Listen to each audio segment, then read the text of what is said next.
Terus terang, saya dulu pernah kecewa beli Oppo A57 2022. Di harga 2 jutaan performanya under. Kamera juga kurang bagus di harganya. Karena itu saya skip beli Oppo A58. Takut dikecewain lagi. Namanya cewek ya, kalau sudah sakit hati terluka kan susah sembuh, ya nggak? Tapi kembali lagi, namanya cewek jika melihat sesuatu yang viral, dia jadi penasaran dan ingin membelinya. Setelah saya lihat Oppo A60 viral di media sosial sebagai HP tahan banting dengan kekuatan standar military grade shock resistance, kok saya jadi kepincut. Memang sih cukup aneh, biasanya kan HP tahan banting punya body bulky ya, dengan pelindung bahan karet dicampur bahan plastik keras, punya desain yang kaku dan tegas seperti Samsung X-Cover. Tapi Oppo A60 ini kok di luar pakem gitu loh, modelnya kok cantik. Apakah cuma gimmick? Langsung aja, gak pakai lama kita beli dan kita banting. Nggak mungkin lah ya kita banting. Untuk membeli Oppo A60 kita harus merogoh kocek 2 jutaan untuk varian terkecilnya. Terus kita suruh banting dan buktikan, mohon maaf Muntun bercanda. Oke, lagian Oppo tidak berjanji mengcover garansi HP ini. Jika ada kerusakan ketika jatuh baik sengaja ataupun tidak disengaja.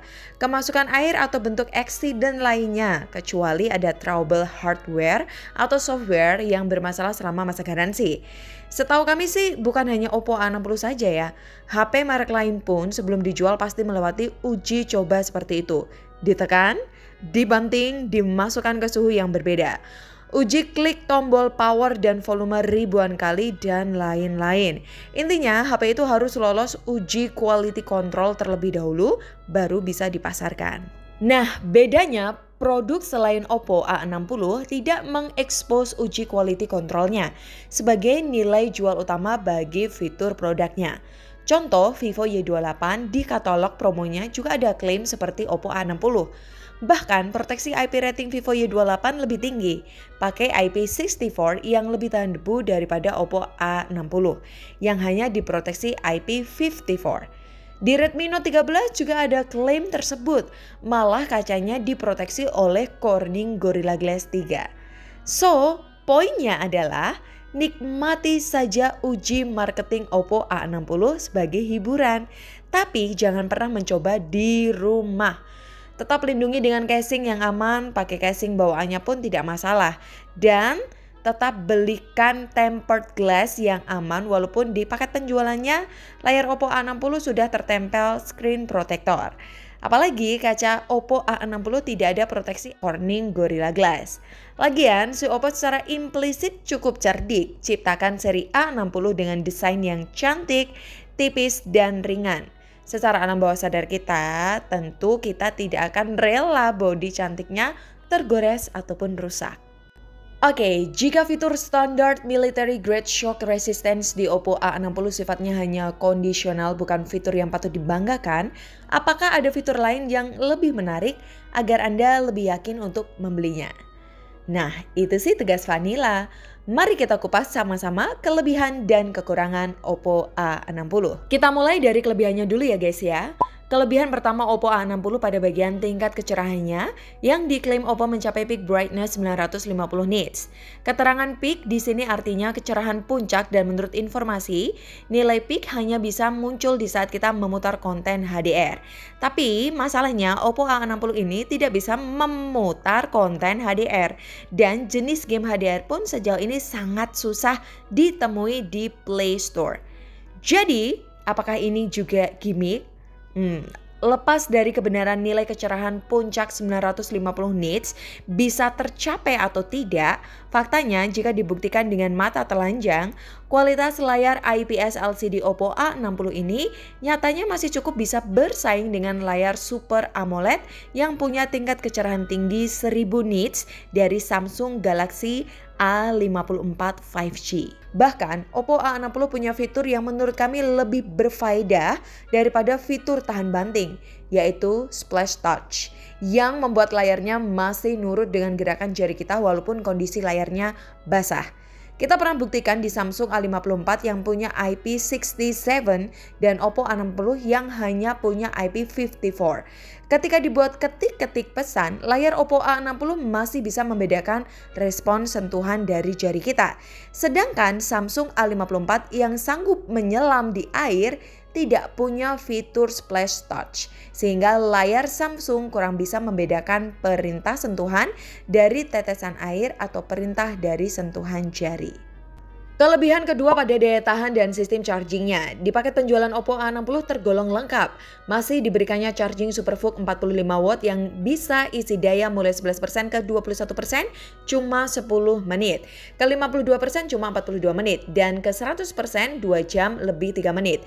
Dan untuk baterainya relatif awet menurut kami. Buat scroll-scroll TikTok 30 menit habiskan baterai 4%. Buat tes Antutu 10 4 kali, tes Geekbench 6 4 kali, dan tes 3D Mark sebanyak 3 kali selama 3 jam non-stop sebagai skenario kerja berat, Oppo A60 habiskan baterai 30%. Dalam tes maraton GPU dan CPU itu, nilai skornya juga tidak terlalu berubah. Dengan suhu masih terjaga di kisaran 37 derajat Celcius. Buat maps di outdoor selama 30 menit habiskan baterai 7%. Buat nonton YouTube 3 jam habiskan baterai 20%. Buat rekam video 10 menit habiskan baterai 2%. Buat dengerin musik lewat Spotify 1 jam habiskan baterai 5%. Buat telepon 10 menit habiskan baterai 5%. Buat main game Mobile Legends 1 jam habiskan baterai 15%. SOT yang kami dapatkan ketika uji tes bisa mencapai 10 jam. Intinya, untuk kebutuhan ringan harian, ketika kami gunakan HP ini bisa bertahan hingga 1 hari lebih. Hal ini bisa terjadi berkat dukungan dari sistem operasi ColorOS 14.0 yang stabil dan Snapdragon 686 nanometernya RAM LPDDR4X ROM UFS 2.2. Coba bandingkan saja dengan Vivo Y28 atau Realme C65, sesama BBK Group di kelas harganya, yang masih pakai Helio G85 12 nanometer ROM eMMC 5.1. Tentu chipset Snapdragon 680 punya teknologi yang lebih maju daripada MediaTek Helio G85, sehingga secara performa kinerja akan lebih baik dan lebih hemat daya. Dan jika Anda suka main game, sebenarnya Oppo A60 juga masih playable. Asal syaratnya settingan grafik dan frame rate-nya harus tahu diri. Oppo A60 untuk main ML 1 jam grafik high ultra rata-rata dapatkan 50-an fps dengan suhu 36-39 derajat Celcius. Sedangkan untuk main HOK 30 menit rata-rata dapatkan 50-an fps juga dengan suhu 37 derajat Celcius. Main Genshin Impact 13 menit grafik low 30 fps dapatkan rata-rata 25 fps dengan suhu 38 derajat Celcius. Nah, jika dirasa Anda adalah user casual, tidak pernah main game atau editing, cuma sosial media dan foto-foto, baru matikan saja mode kinerja tingginya agar suhunya lebih adem. Dan misal Anda ingin baterainya lebih awet lagi, nyalakan saja mode hemat daya. Sekarang kita masuk ke kelebihan ketiga, yaitu pada fitur lain penunjang produktivitasnya yang cukup lengkap menurut kami. Oppo A60 punya NFC, punya Wi-Fi sharing, dan ada OTG, ada aplikasi ganda, dan masih ada FM radio. Untuk jenis sensor pun Oppo A60 cukup lengkap. Ada sensor side fingerprint, ada auto brightness, punya 10 multi-touch, ada kompas dan gyroscope walaupun jenis software. Untuk touch sampling rate-nya juga lumayan, bisa mencapai 200 Hz. Di mana refresh rate Oppo A60 bisa mencapai 90 Hz. Dan hebatnya refresh rate 90 Hz ini bisa berjalan di aplikasi YouTube yang biasanya cukup jarang. HP kelas 2 jutaan bisa menjalankan scroll 90 Hz di beranda YouTube. Untuk proses multitasking, Oppo A60 juga tidak terkendala. Punya fitur khusus bernama baris samping cerdas yang bisa mem-pop up aplikasi melayang di home screen-nya. Bahkan untuk membuka game Genshin Impact lewat jalur pop-up, Oppo A60 masih sanggup. Dan jangan dilupakan, Oppo A60 punya jack audio, triple slot, dan speaker stereo. Untuk kualitas suaranya bisa mencapai volume hingga 300% dengan hasil suara yang keras banget. Tapi untuk kualitasnya ya kelas HP 2 jutaan lah ya. Kenceng aja, treble-nya lebih dominan daripada bass-nya. Kelebihan keempat, pada kameranya. Mungkin sebagian user Oppo A60 kurang suka ya dan setuju. Ada yang bilang burik atau istilahnya hasilnya kurang cantik, glowing, cetar, membahana. Tapi menurut kami sih ini cukup bagus. Oppo A60 belum punya lensa ultra wide, tidak punya OIS ataupun AIS. Oppo hanya menyematkan dua lensa saja, lensa utama 50 megapiksel dan lensa kedua 2 megapiksel depth. Untuk hasil indoor khususnya foto objek manusia, Oppo A60 sanggup hasilkan foto bagian wajah yang natural dengan tekstur yang masih sedikit terjaga. Tapi untuk warna baju kurang akurat. Terlihat di foto ini harusnya baju pramuka warna coklat tua, tapi di sini warnanya menjadi coklat muda. Sedangkan untuk hasil selfie 8 megapiksel di indoor, warna baju lebih akurat. Tapi untuk wajahnya kayak kusem ya, tapi jangan khawatir. Jika ingin glowing, ya gunakan saja efek beauty yang telah disediakan. Untuk selfie outdoor, hasilnya tentu lebih bagus daripada indoor. Walaupun skenarionya kita membelakangi matahari, tekstur wajah kita masih terlihat. Dan jika Anda masih kurang puas akan kameranya, don't worry. Kamera Oppo A60 pakai chipset Snapdragon, sehingga di HP ini Anda bisa mendownload aplikasi Gcam dengan kualitas hasil yang relatif lebih bagus, khususnya indoor, portrait, atau ambil foto dalam kondisi gelap tanpa lampu sekalipun. Karena di Gcam ada mode astronomi.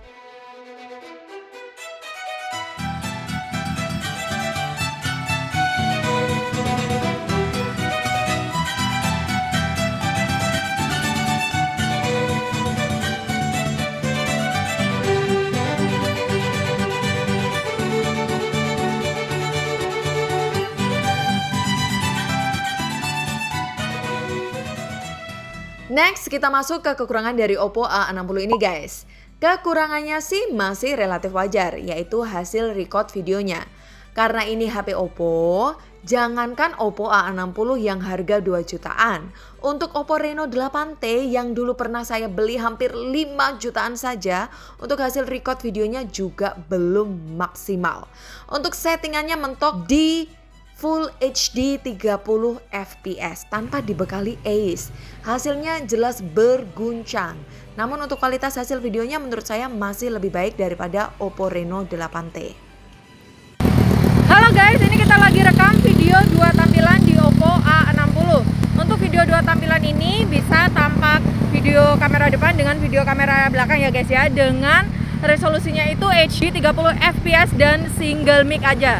Biasanya video 2 tampilan ini ada di Oppo yang harganya itu di range harga 3 jutaan. By the way, ini ada beberapa mode ya. Nah, menurut kalian untuk kualitas gambar dan suaranya dari Oppo A60 untuk video gandanya ini guys. Kedua, haptic feedbacknya yang kurang enak untuk ketik-ketik pesan. Jadi ya solusinya simple, mending matikan saja. Ketiga, pada resolusi layar yang masih HD plus 90Hz. Memang jika tidak ada pembanding, kualitas displaynya tentu baik-baik aja. Apalagi kualitas IPS LCD Oppo A60 termasuk bagus. Dan refresh rate 90Hz sih sewajarnya harus ada di harga 2 jutaan. Dan masih banyak user yang lebih suka layar IPS daripada layar AMOLED. Cuma ini 2024 bro, yang kami sorotin minimal Oppo murah hati lah ya kasih resolusi Full HD+. Lah masa HD+? Kayak HP sejutaan. Kalau dikasih Full HD+, kan jadinya layarnya makin terlihat padat dengan sudut pandang yang makin luas. So guys, kata orang-orang HP Oppo itu HP-nya emak-emak. Dan emak-emak merupakan makhluk terkuat di bumi. Apalagi ketika naik motor. Adanya jokes itu tidak buat Oppo jadi baper. Justru Oppo terinspirasi dengan jokes tersebut membuat HP terkuat di bumi sebagai representasi emak-emak pada Oppo A60. HP ini sangat cocok bagi user yang kerja di outdoor. Selain ada fitur splash touch dan tingkat kecerahannya mumpuni, jenis navigasinya juga lengkap. Ada GPS, Galileo, GLONASS, BDS, dan QZSS. Kualitas tangkap sinyalnya pun termasuk bagus ketika kami tes. HP ini bisa buat abang ojol, salesman, atau teman membolang. Untuk pegawai kantoran, anak kuliahan, jualan online juga cocok karena punya RAM 8 dan pilihan ROM yang besar. Untuk pecinta fashion, desain Oppo A60 juga keren. Untuk yang suka gaming, HP ini juga tergolong masih bisa, apalagi Anda orang yang termasuk emosian dalam main game. Jika Anda kalah dan kesal, jangan khawatir, banting saja HP-nya. Oke, mungkin hanya itu saja pengalaman yang bisa kami bagi dalam pemakaian Oppo A60 ini. Semoga bermanfaat dan bisa dijadikan referensi sebelum Anda membelinya. Mohon maaf jika ada kesalahan atau kekurangan. Saya Vanilla dari tim Gadget Pahlawan, pamit. Bye guys!